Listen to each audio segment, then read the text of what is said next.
I never imagined that applying for a visa would feel like applying for your worth. The first time I got rejected for a Schengen visa, I thought it was just bad luck. The second time, I felt confused.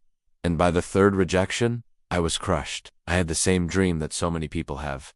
To visit Europe, to walk those cobblestone streets, to see Paris, Rome, Amsterdam with my own eyes. I wasn't trying to cheat the system. I had a stable job, a bank balance, and a clean record. But every time, the embassy said no. I remember opening that third rejection email and just sitting there in silence.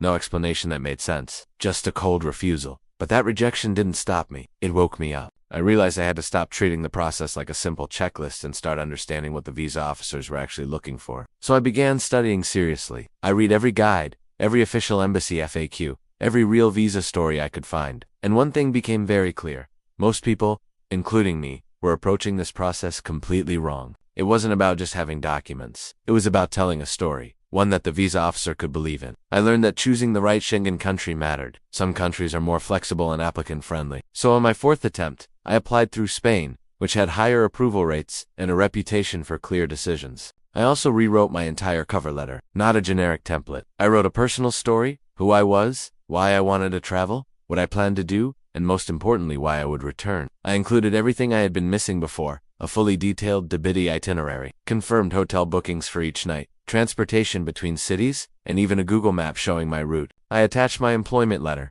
bank statements for 6 months, salary slips, and a leave letter signed by my employer. I added my property ownership papers and even a family affidavit showing strong ties to my home country. I wanted to make it absolutely clear that I had every reason to return home. I made sure my bank account looked consistent, not like I had borrowed money just to show a big balance, a mistake many people make. And for the first time, I submitted a covering letter that connected everything: my documents, my finances, my itinerary, and my personal background into a single believable story. And then I waited.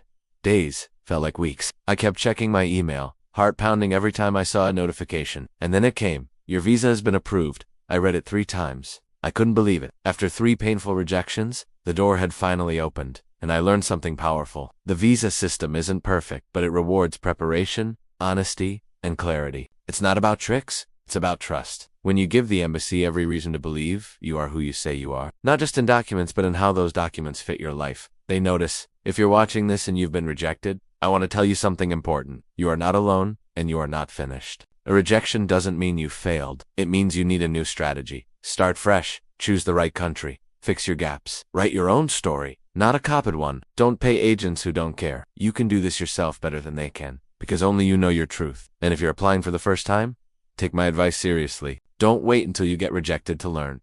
Prepare now, start smart, and you just might save yourself the pain I went through. Rejection hurts, but approval after rejection, that hits differently. And when you finally step into Europe and feel that dream come true, you'll know it was worth the fight. Drop your country in the comments and I'll reply with the best Schengen country to apply through in 2025.